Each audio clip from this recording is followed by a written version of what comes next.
योगी की कहानी आज हम आपको बता रहे हैं। और योगी आदित्यनाथ चुनाव जीत दर्ज करते जा रहे थे। 2009 तक योगी आदित्यनाथ लगातार 4 लोकसभा चुनाव में जीत दर्ज कर चुके थे। 2009 के बाद 2014 के लोकसभा चुनाव में नरेंद्र मोदी जीत के रथ पर सवार होकर आते हैं और यूपी समेत पूरे देश में प्रचंड जीत हासिल करते हैं। लोकसभा चुनाव में भी योगी आदित्यनाथ गोरखपुर और पूर्वांचल में महत्वपूर्ण भूमिका निभाते हैं। फिर वक्त आता है 2017 विधानसभा चुनाव का। इसमें किसी को पता नहीं था कि योगी आदित्यनाथ भविष्य में यूपी में मुख्यमंत्री बन सकते हैं। लेकिन जब बीजेपी यूपी में ऐतिहासिक जीत हासिल करती है तो सूबे को संभालने का दारोमदार योगी आदित्यनाथ के हाथों में ही दिया जाता है। योगी आदित्यनाथ 2017 के बाद 2022 में योगी आदित्यनाथ यूपी में वो करके दिखाते हैं जिसकी कल्पना शायद किसी ने सपने में भी नहीं की होगी।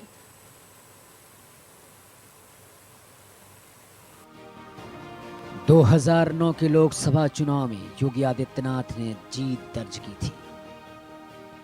लगातार 4 लोकसभा चुनाव में जीत दर्ज कर योगी आदित्यनाथ ने दिखा दिया था कि वो राजनीति को अच्छे तरीके से समझते हैं और राजनीतिक कुशलता के जरिए विरोधी को परास्त भी कर सकते हैं। वक्त बीतने के साथ योगी आदित्यनाथ लखनऊ से लेकर दिल्ली तक चर्चा में रहते थे। अपने भाषणों के कारण जनता के बीच योगी आदित्यनाथ को अलग ही पहचान मिली थी। समय का चक्र भी बहुत ही तेजी से घूम रहा था। फिर वक्त आता है 2014 के लोकसभा चुनाव का। देश में नरेंद्र मोदी का जादू सिर चढ़कर बोल रहा था। हर तरफ मोदी मोदी की गूंज थी। नरेंद्र मोदी लगातार देश के अलग अलग जिलों में जाकर जनसभा को संबोधित कर रहे थे। इसी कड़ी में नरेंद्र मोदी गोरखपुर पहुंचे। नरेंद्र मोदी जब गोरखपुर पहुंचे तो वहां जनसैलाब उमड़ा पड़ा था। ये रैली गोरखपुर और आसपास के जिलों में योगी आदित्यनाथ की सियासी कद की कहानियां बयां कर रहा था।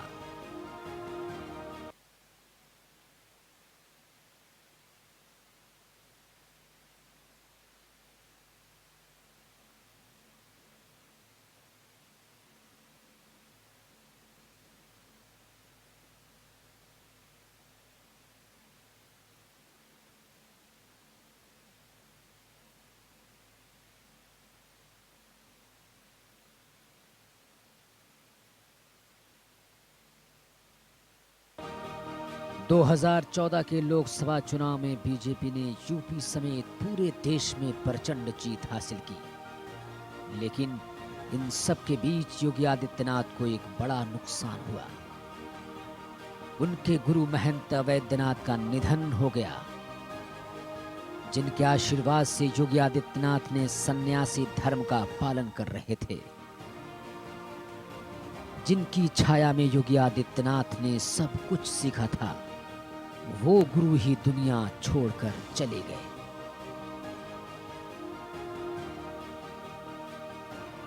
चौदह सितंबर 2017 को महंत वैद्यनाथ को समाधि दी गई। नाथ परंपरा के अनुसार योगी आदित्यनाथ का अगले पीठाधीश्वर के रूप में अभिषेक किया गया।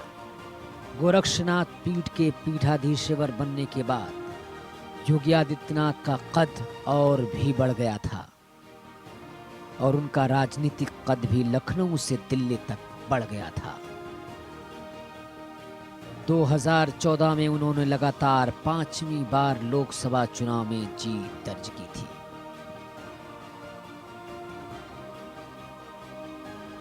दो 2014 के बाद वक्त आता है 2017 में यूपी के विधानसभा चुनाव का। योगी आदित्यनाथ फिर से सियासी जमीन पर सक्रिय होते हैं। पूर्वांचल में योगी आदित्यनाथ की धुआंधार रैली शुरू होती है। हिंदुत्व और राष्ट्रवाद के मुद्दे को योगी आदित्यनाथ अपनी रैलियों में जमकर उछाल रहे थे। अयोध्या में भगवान राम के मंदिर के निर्माण का मार्ग प्रशस्त करना है। हम सबको इस भाव के साथ एक बार पुनः बढ़ना होगा। क्यों नहीं? कौन ताकत है जो आपको रोक सकता है मंदिर बनाने से? जब ढांचा ढाने से नहीं कोई रोक पाया तो मंदिर बनाने से कौन रोक पाया? अब तो निर्माण होना है। 6 दिसंबर 1992 को जब ढांचा ढाया गया था, प्रशासन इस बात के लिए चिंतित था कि ईंट कहां जाएगी। देखते ही देखते एक ईंट का टुकड़ा नहीं मिला, बालू का टुकड़ा नहीं मिला। वहां पर सब कार सेवक लेकर के चले गए। अपने अपने आस्था और अपने अपने अपने अपने अपने विश्वास के अनुसार लोगों ने उसका उपयोग किया। लेकिन ये तय नहीं था कि जो योगी आदित्यनाथ अब तक गोरखपुर और पूर्वांचल में अपना प्रभाव दिखा रहे थे, उनको भविष्य में पूरे यूपी का भाग्य विधाता बनना है। 2017 के विधानसभा चुनाव में बीजेपी गठबंधन ने 312 सीट जीतकर ऐतिहासिक जीत दर्ज की थी। लेकिन इस जीत के बाद भी कहीं से भी ऐसे संकेत नहीं मिल रहे थे कि वो यूपी के अगले सीएम हो सकते हैं। लेकिन फिर बीजेपी ने सभी को चौंकाते हुए योगी आदित्यनाथ को यूपी का मुख्यमंत्री बनाने का फैसला किया। मैं आदित्यनाथ योगी ईश्वर की शपथ लेता हूं कि मैं विधि द्वारा स्थापित भारत के संविधान के प्रति सच्ची श्रद्धा और निष्ठा रखूंगा। 2017 में शपथ लेने के बाद एक बड़े प्रदेश को संभालना योगी आदित्यनाथ के लिए बड़ी चुनौती थी। बिगड़ी हुई कानून व्यवस्था, माफिया राज, योगी आदित्यनाथ दिन रात मेहनत में लगे रहे। माफिया राज पर उन्होंने जोरदार प्रहार किया और गुंडों के लिए सख्त हिदायत जारी कर दी थी। 1500 करोड़ रुपए की अवैध संपत्ति जब्त ही नहीं की बल्कि ध्वस्त भी की। ये राज्य की संपत्ति थी, इन्हीं गरीबों की थी। और हम तो आवास की योजना बना रहे हैं। इन माफियाओं ने जिन जमीनों पर कब्जा करके अपनी हवेली खड़ी की थी, वहीं ध्वस्तीकरण करके गरीबों के आवास बनेंगे।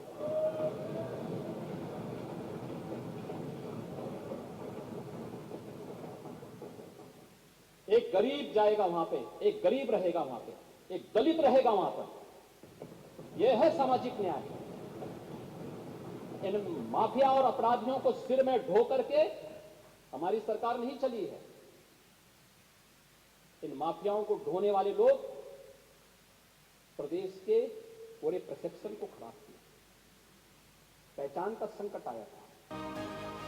2017 से 2022 के बीच योगी आदित्यनाथ ने यूपी में चल रहे सभी मिथक को तोड़ दिया और यूपी में एक अग्रणी राज्य के रूप में स्थापित किया। उन्होंने वो कर दिखाया जिसकी कल्पना शायद किसी ने नहीं की होगी। इसलिए यूपी में लगातार जब उन्होंने दूसरी बार बीजेपी को जीत दर्ज दिलाई तो सभी राजनीतिक पंडित भौचक्के रह गए थे। योगी आदित्यनाथ ने अपनी छवि को तोड़ते हुए खुद को एक कुशल शासक के रूप में स्थापित किया। उन्होंने दिखा दिया कि दिन रात मेहनत कर एक प्रदेश को कैसे आगे बढ़ाया जा सकता है। उन्होंने ये भी दिखा दिया कि अगर सरकार जनता के लिए काम करती है तो फिर जनता भी भरपूर तरीके से प्यार सरकार पर लुटाती है। लगातार 2 बार यूपी के मुख्यमंत्री बनने के बाद योगी आदित्यनाथ वो कर दिखाया जिसकी कल्पना शायद बीजेपी के नेताओं ने कभी नहीं की होगी।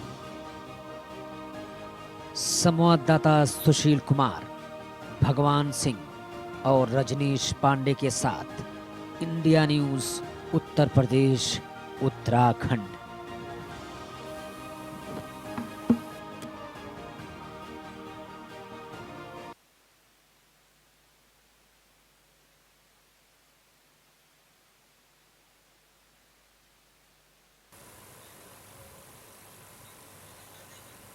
तो आज हम आपको सीएम योगी आदित्यनाथ के दोस्तों की राय सुनाएंगे। उनके दोस्तों का क्या कुछ कहना है वो सुनते हैं। उत्तर प्रदेश के मुख्यमंत्री योगी आदित्यनाथ को आज देश ही नहीं पूरी दुनिया में जाना जाता है। उत्तर प्रदेश में एक अलग ही शख्स बनकर निकल कर आए हैं। अगर बात करें तो उत्तर प्रदेश में लगातार प्रचंड बहुमत की सरकार दूसरी बार बनी है, तो उसमें कहीं ना कहीं अगर दूसरी बार सरकार बनने में हाथ है तो मुख्यमंत्री योगी आदित्यनाथ का। कुछ लोग हमारे साथ मौजूद हैं और ये वो लोग हैं जो मुख्यमंत्री योगी आदित्यनाथ के साथ में कोटद्वार में बीएससी के स्टूडेंट रहे हैं। हालांकि बीएससी जब कर रहे होंगे तो शायद बहुत ज्यादा उम्र नहीं रही होगी, और साफ तौर पर क्या सपने थे इनके क्या सपने थे, ये सभी आज योगी आदित्यनाथ यानी मुख्यमंत्री यानी पुराने अपने मित्र से मिलने आए थे। अरविंद जी मौजूद से बात करेंगे। सर, कैसे थे मुख्यमंत्री योगी आदित्यनाथ आज के उस समय जब आप लोग पढ़ते थे? देखिए, उस समय जब Yogi Adityanath BSc first year में आए थे तो बहुत ही साधारण और एक शांत व्यक्तित्व था उनका। और हमारे कोटद्वार से 35 किलोमीटर दूर पहाड़ में पंचूर गांव में वो थे। उसके बीएससी करने के लिए वो कोटद्वार आए थे और बहुत ही शाही किस्म के व्यक्ति थे शुरुआत में, लेकिन बाद में जब जैसे जैसे हमारे साथ मिक्सअप हुए, जैसे जैसे हम लोग उनके साथ मिक्सअप हुए, तो बहुत ही प्रतिभा के धनी हमें लगे। क्योंकि जब भी वो बात करते थे तो वो राष्ट्रवाद की बात जरूर करते थे। मतलब बचपन से ही राष्ट्रवाद की बात करते थे वो। मतलब उस उम्र में लोग खेलने कूदने की, भविष्य कैरियर बनाने की बात करते, उस समय भी राष्ट्रवाद की बात करते थे। लगता था क्या कभी वो आदमी इतना बड़ा राजनेता बन जाएगा? देखिए, इतना तो नहीं लगता था, लेकिन ये जरूर था कि वो कुछ ना कुछ करेंगे, क्योंकि हम उस उम्र में अपनी नौकरी के बारे में सोचते थे या हम आगे भविष्य में क्या करेंगे ये सोचते थे। जी। लेकिन उनका एक अलग ही व्यक्तित्व था। हमसे भी वो बातें करते थे कि देश के लिए कुछ करो, तुमने क्या करो, कुछ ना कुछ तो करो। इस तरीके की बातें उनकी रहती थी। तो हम कभी कभी कहते थे कि एक एकदम कैसी बात करते, तो थोड़ा सा हमें अजीब सा भी लगता था, लेकिन उनके अंदर वो बात आज भी हमें मुझे पूरी अच्छी तरह याद है कि वो सुबह 4 बजे उठ के और घूमने निकलते थे, पूजा पाठ करते थे। उस समय भी बीएससी की बात बता रहा हूँ, फर्स्ट ईयर सेकंड ईयर में जब उनका घूमने जाते थे, रात को सुबह हमें 5:30 बजे उठा देते थे। वो खुद तो 4 बजे उठते थे, लेकिन वो कहते थे तुम जल्दी उठा करो, और हमें प्रेरित करते थे। लेकिन हमें उस समय लगता था, हम बैडमिंटन खेलने जाते थे ऑडिटोरियम, वो भी हमारे साथ जाते थे। खेलकूद का भी शौक था योगी जी? जी, बैडमिंटन वगैरह खेलते थे ज़्यादा। वैसे पूजा पाठ का वहाँ हमारा एक बड़ा सिद्धपीठ मंदिर है, सिद्ध बलि मंदिर, बहुत ही उसकी क्या कहते हैं ख्याति है हमारे क्षेत्र में। तो वो लगातार लगभग हफ्ते में 4 दिन और 5 दिन सिद्ध बलि मंदिर पैदल जाया करते थे। कोटद्वार शहर से उसकी दूरी 4 किलोमीटर 5 किलोमीटर है, लेकिन आप देखिए ना, उनके अंदर इतनी आगाध श्रद्धा थी कि वो उस समय भी बीएससी में जब हम लोगों के एक सपने हुआ करते थे कि हमें अपने जीवन में कुछ करना है, क्या करना है, एक अपना भविष्य बनाना है, लेकिन उनका एक व्यक्तित्व वहीं से नजर आता है कि उन्हें कुछ करना था देश के लिए। इसलिए वो उस समय भी वही बातें करते थे जो हमारी समझ में तो खैर उस समय इतनी नहीं आई, लेकिन वो प्रेरणा उनके अंदर पहले से थी, या ये वो बात उनके अंदर पहले से थी कि सुबह जल्दी उठना, पूजा करना, मंदिर जाना, और उसके बाद हमें प्रेरित करना कि आप देश के लिए कुछ करें, हम देश के लिए कुछ करें। तो ये बहुत बड़ी बातें हमें लगती हैं। और देखिए, आज वो उस पद पर, उसके लिए मतलब एक जो बेस था, जो उनकी सोच थी, वो आज उस पद पर है। हमें बहुत गौरवान्वित महसूस होते हैं हम लोग कि वाकई हम उनके साथ पढ़े हैं। तो ये हमें बहुत अच्छा लगता है। संदीप बिष्ट जी भी हैं जो कि अध्यापक हैं, जो भी साथ में थे उस समय। क्या उम्र रही होगी आप लोगों की उस समय, और तब में देखकर अभी क्या बदलाव देखते हैं? सर, उस टाइम हमने इंटर करने के बाद जो हम तो कोटद्वार से ही राजकीय इंटर कॉलेज से पढ़े हुए थे, वो भी ऋषिकेश राजकीय इंटर कॉलेज से आए थे। भरत मंदिर इंटर कॉलेज से पढ़ के उन्होंने कोटद्वार की तरफ ही जो पीजी कॉलेज है उसमें अपना प्रवेश लिया। हमने भी उस टाइम प्रवेश लिया। उस टाइम पहला वक्त था जब हमारी प्रवेश परीक्षा हुई थी बीएससी में, जो एडमिशन के लिए जो है पहली बार जो है गढ़वाल यूनिवर्सिटी जो है प्रवेश परीक्षा कराई थी। तो हम उसमें से कुछ चुनिंदा 72 स्टूडेंट जो है चयनित हुए थे, और उसमें जो है योगी जी महाराज जो इस टाइम हैं आदित्यनाथ सिंह बिष्ट, उनका भी प्रवेश हुआ था। धीरे धीरे उनके साथ, क्योंकि बहुत सीमित बैच था, हमारा छोटा बैच था, इसलिए जो है ग्रुप मतलब हमारा जो अंडरस्टैंडिंग और उनके साथ मिलन, जो पहाड़ के बच्चे आए थे, क्योंकि हम तो बेसिकली कोटद्वार के थे, तो सबके साथ हमारा इतना गेट टुगेदर हुआ कि हमें लगता ही नहीं था कि हम मतलब बहुत पहले से नहीं जानते होंगे एक दूसरे को। आप लोग जब पढ़ते रहे होंगे उसमें उनके मतलब सर्किल में कितने लोग दोस्त थे, वो किस तरीके के रहते थे आप लोग? जैसे खेलना कूदना होता है, घूमना होता है, फिल्म देखते हैं लोग, बहुत सारी चीज़ें होती हैं, तो क्या वो ऐसी? नहीं सर, पिक्चर का तो इतना हमारा शौक नहीं था, लेकिन जो हमारा, मैंने बताया ना कि उस टाइम हमारा टेस्ट के द्वारा जो है रिटर्न क्वालिफाई करके हम बीएससी में एक बहुत छोटा बैच बना था। हाँ, तो पीसीएम और सीबीजेड का हमारा 2 ग्रुप बने थे। तो हम पीसीएम ग्रुप के थे, जो हमारे साथ अभी ये हैं मैडम भी हैं, ये भी हमारी पीसीएम ग्रुप की थी। और खेल के प्रति उनका रुझान था, आध्यात्मिक थे, पूजा पाठ के प्रति उनकी पूरी वो कार्यशैली थी। मतलब शुरू से ही हमने देखा सुबह नित्य उठना, और मंगलवार का उनका व्रत रहता था। वो अलग बात है कि मैं भी उस टाइम मंगल का व्रत रखता था।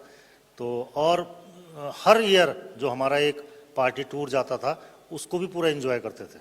उसकी भी हमारी यादगार फोटोएं हैं हमारे पास, जब जब हम जो है विभिन्न स्थानों पे गए हैं साथ ही साथ। तो साथ ही जो है खेल के प्रति समय उनका खेल के प्रति भी देते थे, अपने आप भी स्वयं खेलते थे, लेकिन जो अच्छा निकलता था उनको और प्रोत्साहित करते थे। किस तरीके से प्रोत्साहित करते थे? कि मतलब उनकी प्रतिभा को लेकर या उसको और बढ़ाने के लिए कि इसमें आप अगर इसी के फील्ड में जाना चाहते हो तो उसको और अच्छा डेवलप करो। अच्छा, जो आपका विद्यालय रहा होगा, विद्यालय के जो अध्यापक उस समय रहे होंगे, अध्यापकों को बड़ा डर रहता है स्टूडेंट को लेकर कि जो पढ़ाई नहीं करते हैं, पढ़ाई में कमजोर होते हैं, उनको लेकर तो वैसा क्या था अध्यापकों का जो रुझान था? आप सारे जितने भी आपके छात्र थे उसमें से जो योगी आदित्यनाथ जी वो भी थे उसमें रहे होंगे, तो कैसा था? नहीं सर, उस टाइम का जो अध्यापक या जो हम प्रोफेसर कहते हैं, उस टाइम का माहौल जो है ना बहुत ही डिफरेंट था बजाय आज के। बहुत कोऑपरेटिव सर लोग थे हमारे उस टाइम, और मतलब ऐसा किसी के प्रति उनका भेदभाव नहीं था, चाहे वो अजय बिष्ट हों, चाहे हम लोग हों कोटद्वार के या पहाड़ के जो भी हमारे स्टूडेंट थे, सब लेबरस थे। तो इसलिए अध्यापक ने कभी भी किसी भी छात्र के साथ जो है किसी भी प्रकार का कोई भेदभाव नहीं रखा। किस तरह की चर्चा होती, क्योंकि अब तो दूसरी बार मुख्यमंत्री लगातार बने हैं, अब ये भी कहा जा रहा है कि आने वाले भविष्य में सबसे बड़े नेता, यानी कि हम भी शुभकामनाएं देंगे अपने मित्र और हमारे यहाँ जो इस टाइम चर्चाएं हैं वो अब ये जो 2.0 की सरकार दोबारा योगी जी महाराज जी ने अपनी बनाई है, इसके बाद जो अब हमारे गढ़वाल में चर्चाएं शुरू हो गई हैं, वो आगामी प्रधानमंत्री की उनकी ओर उनको प्रधानमंत्री बनते हुए देखना चाहते हैं और अपेक्षा करते हैं इस टाइम की वो जो है भविष्य के प्रधानमंत्री हैं। ये हमारा गढ़वाल बोलता है। दिग्विजय सिंह है, वो भी उनके साथ में पढ़ते, तो उससे भी बात करने की जरूर सोचेंगे। सर ये बताइए, थोड़ा सा जानना ही चाहेंगे कि अभी आप जब देखते हैं कि मुख्यमंत्री बने हैं, सबसे बड़े राज्य के मुख्यमंत्री बने दूसरी बार, आपसे क्या बीच में कभी मुलाकात हुई है? किस तरीके की बात हुई अगर मुलाकात? मैं पहले तो योगी आदित्यनाथ जी को बहुत बहुत बधाई देना चाहूँगा कि उन्होंने एक उत्तर प्रदेश में एक नया, पूरे देश में ही एक नया तरह का राजनीतिक व्यवस्था शुरू की है कि उन्हीं का नाम है कि जिसकी वजह से लोगों को बहुत ज़्यादा लोगों का उनको सपोर्ट मिला है। दूसरा मेरा क्या है कि मेरी वाइफ उनके साथ पढ़ती थी, और उसके बाद भी जब हमारी शादी हुई तो मैं, बात होती होगी कि साथ में पढ़े। हाँ, आपने जो कहा, तो जब वो सांसद पहली बार बने थे तो 1996 के आसपास मैं उनसे गोरखपुर में मिला था। उसके बाद भी जब तक वो सांसद सदस्य रहे हैं, हम दिल्ली में उनको जो है आवास पे जाते थे, उनसे मिलते थे। तो एक तो ये विषय हो गया। दूसरा, जैसे आपने उनका शुरू का परिचय पूछ रहे थे, तो वो थोड़ा सा शुरू से ही उनके अंदर एक राष्ट्रभक्ति की बात थी। और जब वो कॉलेज में थे तो कॉलेज में सेकेंड ईयर में उन्होंने खुद ये कोशिश की। आप सोचिएगा कि जब कॉलेज का इलेक्शन होता है तो नॉर्मली एमएससी या बीएससी थर्ड ईयर के बच्चे ही इलेक्शन में पार्टिसिपेट करते हैं, लेकिन सेकेंड ईयर में ही उन्होंने, जो मेरी वाइफ है, उनको पूरा जो है सपोर्ट किया। उन्होंने कहा कि नहीं, आप इलेक्शन लड़ो, मैं आपके साथ लड़ूंगा। और ये लोग एक कहानी बताते हैं कि वो कितना जुझारू थे, कि कितना मतलब हर चीज़ के लिए। तो ये लोग कहीं प्रचार में गए थे, दुगड्डा एक छोटी सी जगह है, सब बताते हैं लोग, और वहाँ पर इन लोगों को बहुत सारी महिलाएं थी, तो उनको महिलाओं के प्रति कितना सम्मान था उस समय भी, कि उनके साथ में बहुत सारी जो है जो छात्राएं गई थी, कुछ पुरुष 15-20 लोगों का इनका ग्रुप गया था। और वहाँ पर बहुत लेट हो गया तो कोई भी बस वाला बस नहीं रोक रहा था। केवल 3 लड़कियां थी और बाकी सब जेंट्स थे। तो वो इतने जुझारू थे कि वो बस रोकने के लिए उन्होंने वो सड़क पे लेट गए थे कि नहीं बस रोक। फिर उन्होंने सब लोगों को पहले बस में चढ़ाया, फिर अपने जेब से किराया दिया। सबसे बड़ी बात कि लोगों के अंदर ये होता है कि ये तो स्कूल के कॉलेज के विद्यार्थी हैं, ये ऐसे ना हो कि किराए ना दें, लेकिन उन्होंने अपने जेब से, तो ये उनके जो यहाँ से क्या पता चलता है कि वो पहले से ही उन मतलब किसी तरह की वो जो मतलब देशभक्ति है और हर तरह का मतलब महिलाओं का सम्मान है, वो सब पहले से ही जानते हैं कि किस तरह से करना है। ठीक, महिलाओं का भी सम्मान करते थे, महिलाएं भी हैं जो उनके साथ उस समय बीएससी जब कर रहे थे तो उनके साथ में थी।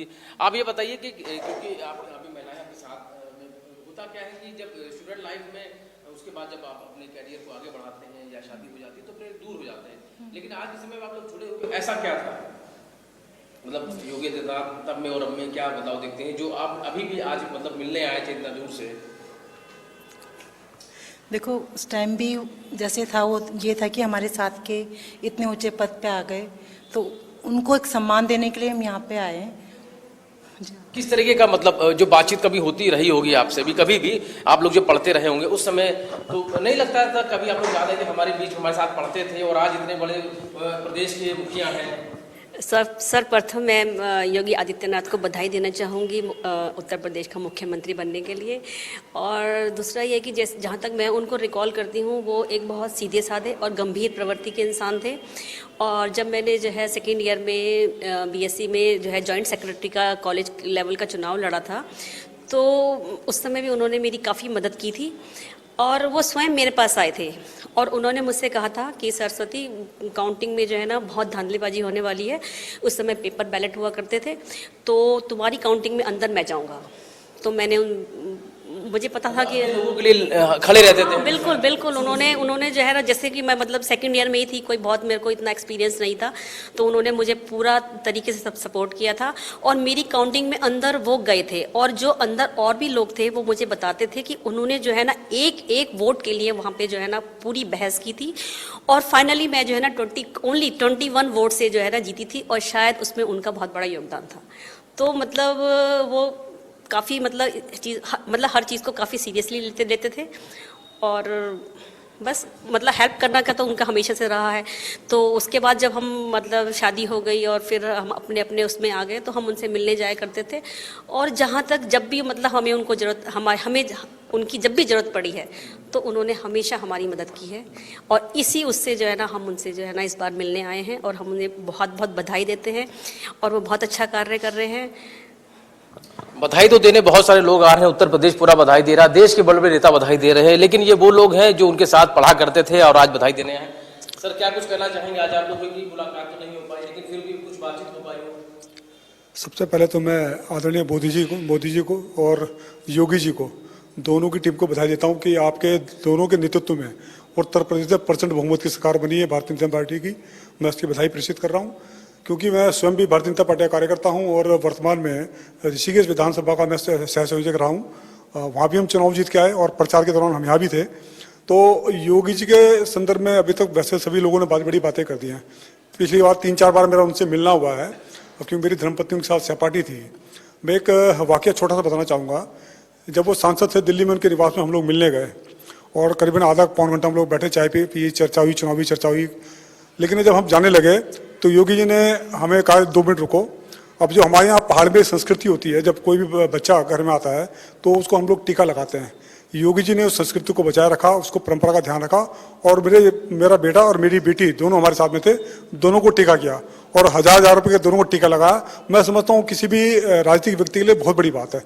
इससे ये सिद्ध होता है कि अपनी संस्कृति के प्रभाव जो उनका लगाव वो आज भी बरकरार है, भले उन्होंने आज संन्यास ले लिया हो, लेकिन जो हमारी परंपरा है, जो हमारी हिंदू परंपरा, सनातनी परंपरा है, उसका मान सम्मान वो आज भी रखते हैं।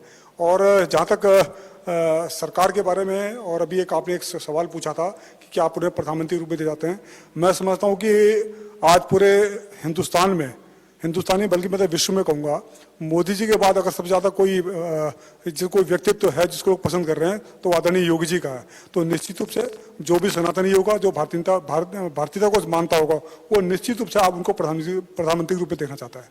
जाहिर है देश के प्रधानमंत्री मोदी के बाद अगर आप किसी को देश का प्रधानमंत्री देखना चाहते हैं तो योगी जी को देखना चाहते हैं। कोई किस्सा आपको ऐसा याद हो जो आपको लगा हो कि भविष्य में ये कोई बहुत बड़ी राजनेता बन सकते हैं? कभी कोई ऐसा किस्सा याद रहा हो जो एक्टिविटी रहती है उस समय पढ़ाई के दौरान जिस तरीके रहते थे, मदद करते रहते थे? हाँ, जैसे सभी लोगों ने बताया कि उनका एक व्यवहार मदद करने का तो था ही, और कुछ किस्से हैं, क्योंकि ऐसा किस्सा तो हाँ खुद भी हाँ वो उनका थर्ड ईयर में वो खुद सेक्रेटरी से लड़ना चाह रहे थे वो, तो एबीपी ने इससे उन्होंने टिकट मांगा था, लेकिन उस टाइम उनका कोई दूसरा कैंडिडेट तो उनको टिकट नहीं मिला। तो उनकी इतनी जिद थी कि मतलब मुझे इलेक्शन लड़ना है, तो वो हम क्लास वालों ने ही उनको सपोर्ट किया। भले उस टाइम शायद उसमें जीत नहीं पाए वो, लेकिन हाँ थर्ड ईयर में थे उस टाइम पे। हाँ उनके अंदर एक जिद थी, मतलब जिद थी, कुछ चीज अगर करनी है तो मुझे करनी है और मुझे पाना है। अब एक किस्सा और आता है, मतलब इसी जैसे उनको था कि उनको टिकट नहीं मिला एबीवीपी का, लेकिन उन्होंने कहा अगर मेरे को लड़ना है हमसे जैसे सब सहपाठी, तो उन्होंने कहा भाई क्या करना है, तो हमने कहा आपकी इच्छा, तो हम लड़ते हैं, क्योंकि हम कई एक्टिविटी देख चुके थे कि उन्होंने कुछ काम करना है तो करना है। तो हमने कहा कि आपने लड़ना है, चाहे एबीवीपी ने टिकट नहीं दिया तो वो उसको निर्दलीय शुरू से जिद्दीपन जो था, अगर कुछ करने की ठान ली तो फिर वो करना है। जैसे उनका एक बार पीलिया हो गया था उन्हें, तो उसमें भी ये था कि भाई वहां पे अव्यवस्था थी हॉस्पिटल में, कोटद्वार हॉस्पिटल बहुत छोटा हुआ करता था उस समय, उसके लिए उन्होंने संघर्ष, अब छोटा हॉस्पिटल था, सुविधाएं नहीं थी, तो उन्होंने, हम जैसे अब उनसे मिलने जाया करते थे, भैया सुविधाएं नहीं है इसके लिए, उन्होंने उसके लिए भी आंदोलन कर दिया वहां पे, बेड पे बैठे बैठे ही आंदोलन, क्योंकि उनको ग्लूकोज चढ़ रहा था, लेकिन वहां पर पूरी वो नहीं थी, तो उसके लिए भी उन्होंने बीमारी के हालात में भी उन्होंने वहां पूरे एक एजिटेशन टाइप का किया और हम सब लोगों ने मिलकर उनका साथ दिया और उसकी व्यवस्था को सुधारने के लिए उसमें भी काम किया। लेकिन ये छोटी छोटी बातें हैं, लेकिन एक ये था कि कोई काम करने की जिद अगर उनके अंदर थी तो उसको वो पूरा करने की भी क्षमता रखते थे। तो जैसे मैंने आपको बताया कि राष्ट्रवाद वाली बात थी, तो कुछ देश के लिए कुछ करना है तो हमेशा कहते रहते थे और खुद भी उसको इम्प्लीमेंट करते थे। अच्छा, देश में राम मंदिर हमेशा से मुद्दा रहा है, लेकिन अभी जो फैसला है वो भी सामने है और राम मंदिर भी बन रहा है, और सबसे बड़ी बात यह है कि मुख्यमंत्री योगी आदित्यनाथ रहे हैं उस समय भी, और एक बार फिर से सरकार, और भव्य रूप से मंदिर बन रहा है। इतना पुराना मुद्दा था और उनके रहते हुए ये सारी चीज़ें हो रही है, मंदिर बन रहा है, भव्य मंदिर बन रहा है और लगातार राम का नाम लिया जाता है और उनके रहते हुए सारी चीज़ें, उसको लेकर क्या चर्चा है? चर्चा यही, जब हम कॉलेज में पढ़ते भी थे तो उस समय राम मंदिर का मुद्दा था, उस समय भी था, तो उनके अंदर बहुत भावना, जैसे मैंने बताया राष्ट्रवाद वाली बात, वो मैंने आपको बताया जैसे कि वो शाखाओं में भी जो जाते थे पहले से ही, और उसके बाद सुबह 4 बजे उठ के जाना और उस समय काम को करना, कि जैसे देश के लिए काम करने की भावना के साथ साथ मंदिर की भावना भी उनके अंदर पहले से थी। उसी से लगता है मुझे कहीं ना कहीं उनका जुड़ाव मठ की ओर भी था, जो महंता वैद्यनाथ जी से उनका संपर्क रहा, या उसके बाद बीएससी के बाद, बीएससी में ही उनका संपर्क था, लेकिन उन्होंने हमसे चर्चा इतनी नहीं करी, क्योंकि लेकिन वो जाते रहते थे मठ में, गोरखपुर जाते रहते थे, और वहाँ उनकी जैसे भी उनकी फिर घनिष्ठता रही होगी और जैसा भी उन्होंने वहाँ पर हठ योग किया, बहुत एक आप लोग आए थे, कुछ बातचीत हो पाई थी? हम फोन तो हमारा विधानसभा का चुनाव जब चल रहा था तो 12 फरवरी को योगी जी कोटद्वार आए थे, उसी दौरान हमारा थोड़ा सा उनसे संपर्क हुआ था, और जो व्यवस्था थी वहाँ पर की, वहाँ पर हम ही मित्रों ने जो है, जो उनकी एसपीजी थी, उनका सहयोग किया हमने, और उसी टाइम हमारी एक मुलाकात हुई थी योगी जी से। और यहाँ तो हम खाली एक शपथ ग्रहण सभा में आम जनता की तरह ही यहाँ आए हैं, क्योंकि अपेक्षाएं इतनी थी हमारी, लेकिन क्योंकि योगी जी की जो समय वो थी वो काफ़ी व्यस्तता थी, इसलिए हमारा भी ज़्यादा इतना प्रेशर नहीं रहा कि हम उनसे मिले। और आज हमारे उनके जो ओएस जी हैं राजभूषण सिंह रावत जी, तो उनसे ही हमारा मिलना हो पाया सीएम आवास में, और बाकी मुलाकात नहीं हो पाई। बुलडोजर बाबा के नाम से बड़ा चर्चित रहे हैं और बुलडोजर चला भी है, तो कैसा लगता है जब सुनते हैं? कभी क्या पहले से भी ऐसा कुछ रहता था? मैं आपको बताऊं एक छोटा सा किस्सा उस बारे में, कि मतलब उनके, जैसे मैं बता ही रहा हूँ और लोग भी बता रहे हैं, कि उनके अंदर एक क्षमता थी कि मुझे कुछ करना है, तो इसीलिए जैसे बात हुई को बर्दाश्त करते ही नहीं थे। एक बार जैसे ये लोग घूमने गए तो ऋषिकेश में बस वाले ने बस चला दी और इनको जाने नहीं दे, तो उन्होंने बस को रोक लिया, ऋषिकेश में भी बस को रोक के, कि आप जब हम जा रहे हैं तो उसमें आप हमें, मतलब कोई भी नाजायज चीज होने लगती थी तो उसको वो फिर वो करना ही करना है, तो उसमें विरोध करना ही है, तो उन्होंने उसको कंडक्टर को भी पकड़ लिया, वो बस को पीटा, मतलब जैसे करके, और बस को रोक लिया। बुलडोजर बाबा कहते हैं, आप लोग सुनते हो तो कैसा लगता है? अब उनकी जो 5 साल की जो कार्यकाल रहा, उस हिसाब से तो जो उनका नाम रखा गया वो मतलब मुझे सूट करता है। जिस तरह से आज का बुलडोजर बना हुआ है, योगी जी महाराज जी भी उस पर सूट करता है, हमें जहाँ तक ये लगता है। और मैं चाहूँगा कि भविष्य में भी उनकी ये कार्रवाई, ये गतिविधियाँ निरंतर बनी रहे और लोगों में उनकी लोकप्रियता बढ़ती रहे।